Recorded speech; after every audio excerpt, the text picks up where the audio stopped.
تو اگر میں حمیدہ ایک بار پھر آپ سے درخواست کروں، پہلے ہم نے آپ سے غزل سنی تھی، اب آپ نظم سنانا چاہیے گا، کیا سنائیں گے؟ جو آپ حکم کریں گے میں سنا دیتی ہوں. نہیں جی، ہم تو آپ سے گزارش کریں گے کہ جو آپ کو رات گئے کی اس نشست کو عطا ہو.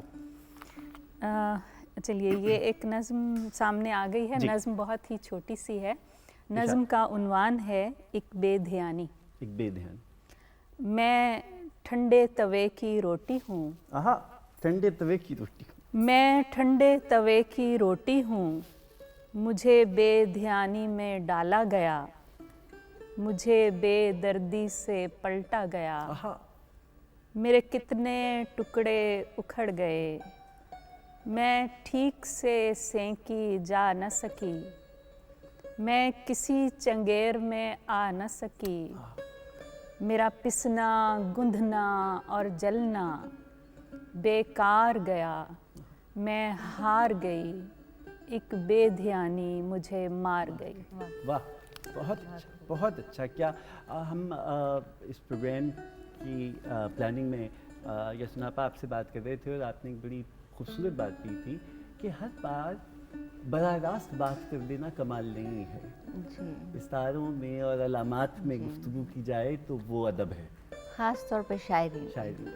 تو ہم نے یہ چنگیر کی روٹی دیکھی. بالکل بالکل بالکل. کیا اچھی ہے یہ. شکریہ.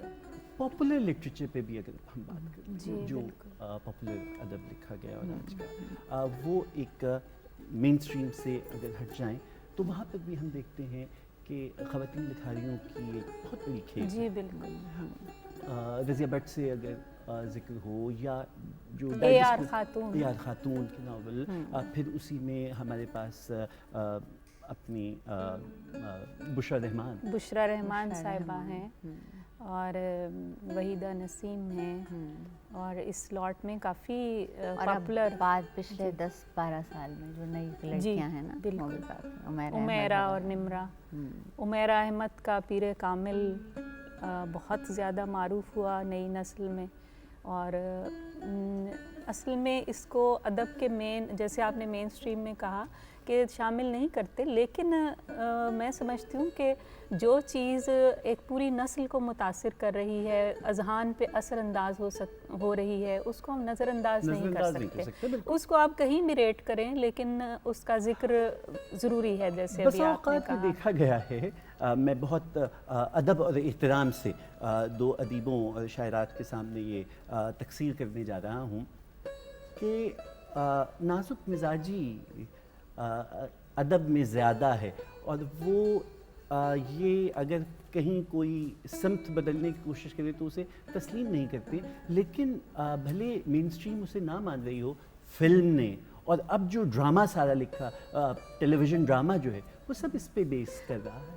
دیکھیے سب جگہ اس طرح سے ہے. ہائر لٹریچر جو ہے وہ بھی لکھا جاتا ہے، اور اس کے ساتھ ساتھ اب دیکھیے دوسرے، اب اس کو میں کہاں رکھوں گی. جیسے پولو کویلو ہے، مجھے نہیں معلوم کہ یہ اس طرف آتے ہیں یا اس طرف آتے ہیں، لیکن بہت پڑھتے ہیں لوگ ان کو.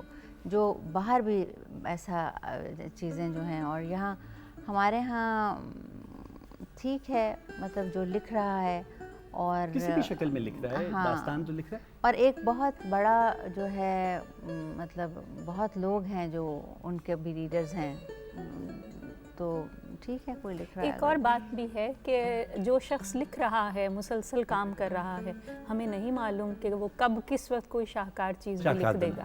شاہکار کی بات آئی ہے تو راجہ گدھ شاہکار ہے. بانو قدسیہ کا کیا مقام آپ طے کریں گی اردو ادب میں؟ دیکھیے میری کیا اوقات ہے کہ میں ان کا مقام طے کروں. ان کا مقام تو طے ہو چکا، اور ظاہر ہے کہ جیسے ابھی پہلے آپ نے بات کی اشفاق احمد صاحب کے سائے میں رہتے ہوئے اگر انہوں نے اپنا نام بنا لیا تو میں اس کو یہی تشبیہ دوں گی کہ یا بڑھا لیا. نہیں، دیکھیے یہ جو صلاحیت ہوتی ہے اس پہ کوئی بھی بند نہیں باندھ سکتا، وہ کسی نہ کسی صورت میں باہر نکل ہی آتی ہے. تو بے شک انہوں نے اپنے آپ کو ایک قدم پیچھے رکھا، اور وہ اس بات کو مانتی بھی تھیں. ان کا یہی جملہ بہت معروف ہے کہ میں ہمیشہ 2 قدم پیچھے چلتی ہوں، لیکن پیچھے چلنے کے باوجود وہ بہت اونچی مقام پر پہنچ گئیں. تو یہ اللہ کی دین ہے، جس کو اللہ پاک دے دے صلاحیت. وہی بات میں کہہ رہی ہوں کہ ہمیں کچھ پتہ نہیں ہوتا کہ کب کس وقت کون کیسی چیز لکھ کے ہمارے سامنے پیش کر دے، اور ہم اسے وہ لوگ جو پہلے انکار کر رہے ہوتے ہیں، جو لوگ کہتے ہیں کہ یہ اشفاق صاحب کے زیر سایہ ہیں اور ان کے اثر میں لکھتی ہیں. راجہ گدھ کے بارے میں بھی آپ جانتے ہی ہوں گے، یہ کہا گیا کہ فلاں فلاں اس کے اندر پورشن ایسے ہیں جو لگتا ہے کسی خاتون نے نہیں لکھے. ویسے یہ کہانی اور یہ اس قسم کی گفتگو جو ہے وہ گڈریا کے بارے میں بھی ہے. اور دوسری طرف ہے ہم اگر اب نورا ہی کی جانب واپس چلیں، اور بہت دیر سے نورا خاموش بیٹھی ہماری گفتگو سن رہی ہیں. نورا، اب آپ ہم کس خواتین شاعرہ کا کلام سنا رہی ہیں؟ شاعرہ نیلما نہید. نیلما ناہید ہاں، نہید صاحبہ جی کی غزل ہے، بڑی پیاری. ارشاد.